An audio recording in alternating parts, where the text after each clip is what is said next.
Siya may pagkaon sa manok. Uma naman unglaw. Magduyan-duyan ang pagdari Inaon na ang amuang bakti. Nagsugo na sila og kaon. Diba? Buyag among baboy. Bot.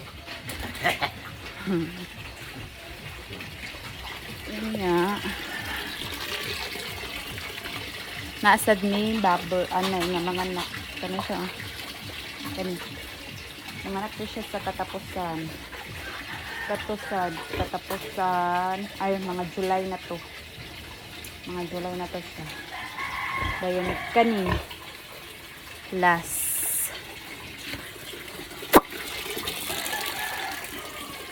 Dagko jud siya pag gamay lang ang anak ko. Buyag na.